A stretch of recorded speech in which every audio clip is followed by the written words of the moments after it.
স্বাগত আন্তর্জাতিক সংবাদে, সাথে আছি আমি নুজহাত রাহনুমা।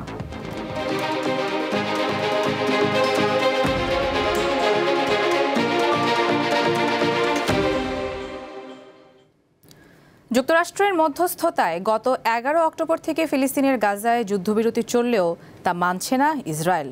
যুদ্ধবিরতির পর থেকে উপত্যকাটিতে ইসরায়েলি হামলায় অন্তত 357 ফিলিস্তিনি নিহত এবং 9 শতাধিক মানুষ আহত হয়েছেন।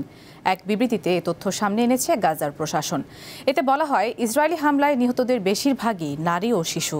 একই সঙ্গে ইসরায়েলি সেনারা নির্বিচারে 38 জনকে আটক করে এবং যুদ্ধবিরতি কার্যকর হওয়ার পর থেকে 591 বার তা লঙ্ঘন করেছে বলেও বিবৃতিতে উল্লেখ করা হয়। লঙ্ঘনের এসব ঘটনার মধ্যে সাধারণ মানুষের দিকে সরাসরি গুলি করা, বাড়ি ও তাঁবুতে হামলা, বোমাবর্ষণ ও ঘরবাড়ি ধ্বংসের মতো ঘটনাও রয়েছে। গাজার প্রশাসনের দাবি, এসব লঙ্ঘন প্রমাণ করে যে ইসরায়েল ইচ্ছাকৃতভাবে যুদ্ধবিরতিকে অকার্যকর করতে চাইছে এবং তারা এমন একটি রক্তাক্ত পরিস্থিতি তৈরি করতে চাইছে যা গাজার নিরাপত্তা ও স্থিতিশীলতাকে হুমকির মুখে ফেলছে।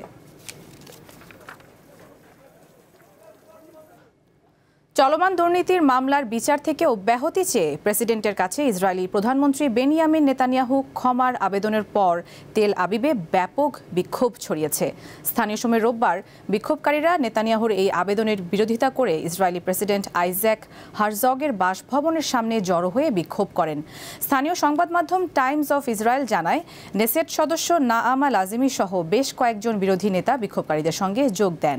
তারা নেতানিয়াহুর ক্ষমা প্রার্থনার আবেদন প্রত্যাখ্যান করতে হারজগের প্রতি আহ্বান জানান। বিক্ষোভকারীরা এ সময় ইসরায়েলের চলমান রাজনৈতিক সংকটের জন্য নেতানিয়াহুকে দায়ী করেন। কর্মসূচিতে বিক্ষোভকারীরা নেতানিয়াহুর ব্যঙ্গাত্মক বিভিন্ন কুশপুতুল নিয়ে সামনে আসেন।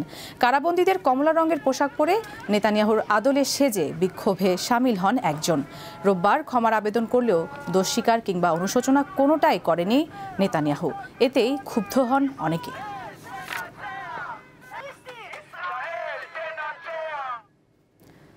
দুই দেশের মধ্যে চলমান চরম উত্তেজনার মধ্যেই ভেনেজুয়েলার প্রেসিডেন্ট নিকোলাস মাদুরোর সঙ্গে ফোন আলাপ করেছেন যুক্তরাষ্ট্রের প্রেসিডেন্ট ডোনাল্ড ট্রাম্প। তবে তাদের মধ্যে ঠিক কী আলাপ হয়েছে সে বিষয়ে কিছু জানা যায়নি। রোববার সাংবাদিকদের ফোন আলাপের তথ্য জানিয়েছেন ট্রাম্প নিজেই। ফোন কলের বিষয়টি এমন সময় ট্রাম্প স্বীকার করলেন যখন ভেনেজুয়েলা ঘিরে একের পর এক আক্রমণাত্মক বক্তব্য দিয়ে যাচ্ছেন তিনি, আবার কূটনীতির দরজাও বন্ধ করছেন না। এর আগে গত শনিবার ভেনেজুয়েলার ওপর এবং আশপাশে আকাশসীমা পুরোপুরি বন্ধ করার ঘোষণা দিয়েছিলেন ট্রাম্প।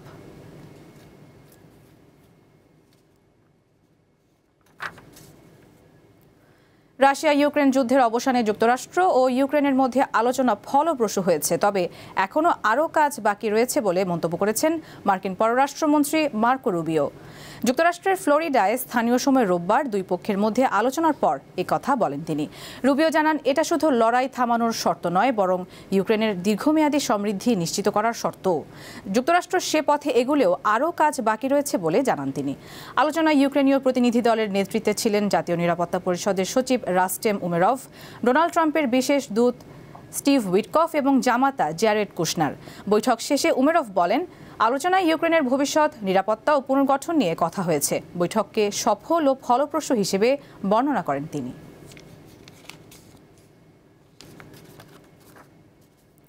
ঘূর্ণিঝড়, ভারী বর্ষণ, বন্যা ও ভূমিধসে লণ্ডভণ্ড এশিয়ার 4টি দেশ ইন্দোনেশিয়া, থাইল্যান্ড, মালয়েশিয়া ও শ্রীলঙ্কা।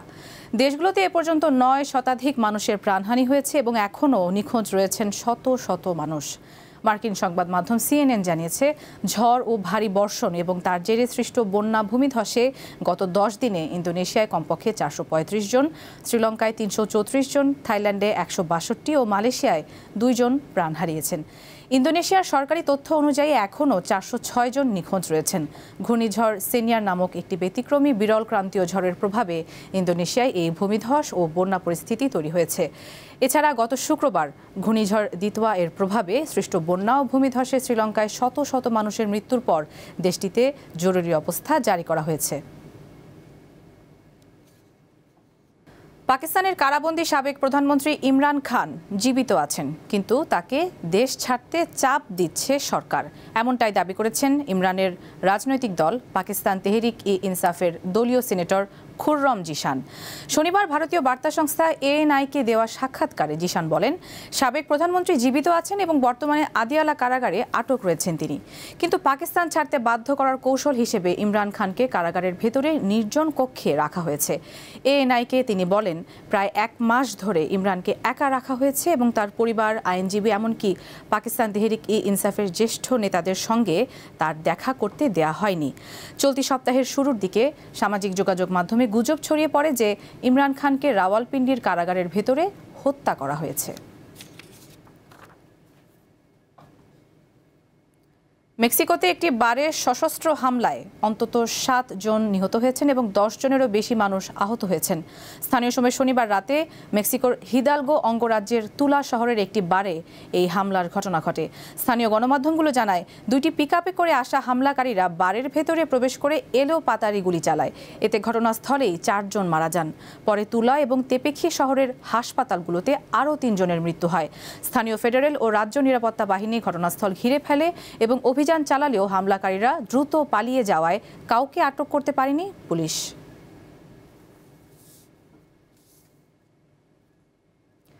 রাজস্থানের মরুভূমিতে এখন উৎসবের আমেজ।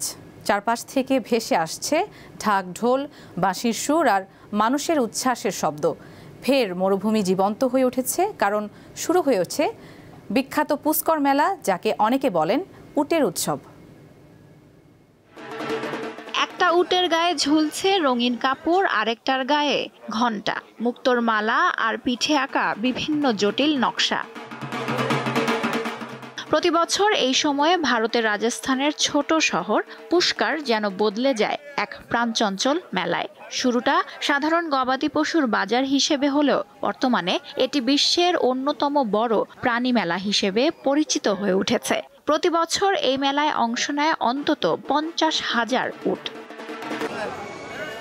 প্রতিযোগিতার আকর্ষণগুলোর মধ্যে আছে উটের সৌন্দর্য প্রতিযোগিতা, যেখানে অংশগ্রহণকারীরা তাদের উটদের উজ্জ্বল আর ঝলমলে পোশাকে সাজিয়ে হাজির করেন। কেউ আবার উটকে দিয়ে নানা কসরত দেখান।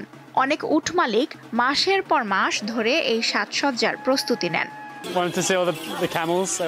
আমরা তো শুধু উট দেখতে এসেছিলাম, তবে এভাবে ওদের সাজানো আর নাচ দেখাটা একেবারে অবিশ্বাস্য লেগেছে। আমরা মুগ্ধ। মেলায় শুধু উটি নয়, আছে লোকসঙ্গীত, নাচ, স্থানীয় খাবার আর হস্তশিল্পের দোকানও। সন্ধ্যা নামলে পুষ্কর হ্রদের চারপাশ আলোকিত হয়, বেজে ওঠে লোকগানের সুর।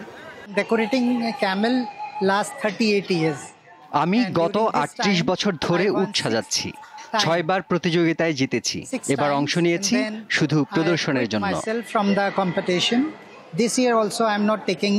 মেলা চলবে 10 নভেম্বর পর্যন্ত। দেশি বিদেশি পর্যটক থেকে শুরু করে ফটোগ্রাফার আর পশুপ্রেমীদের পদচারণায় মুখর হয়ে উঠেছে পুরো এলাকা। লুৎফা ফৌজিয়া, দীপ্ত, বার্তাকক্ষ। দর্শক, শেষ করছি দীপ্ত আন্তর্জাতিক সংবাদ। এরপর বিকেল 5টায় দীপ্ত জেলা সংবাদ দেখার আমন্ত্রণ। এতক্ষণ সাথে থাকার জন্য সবাইকে ধন্যবাদ।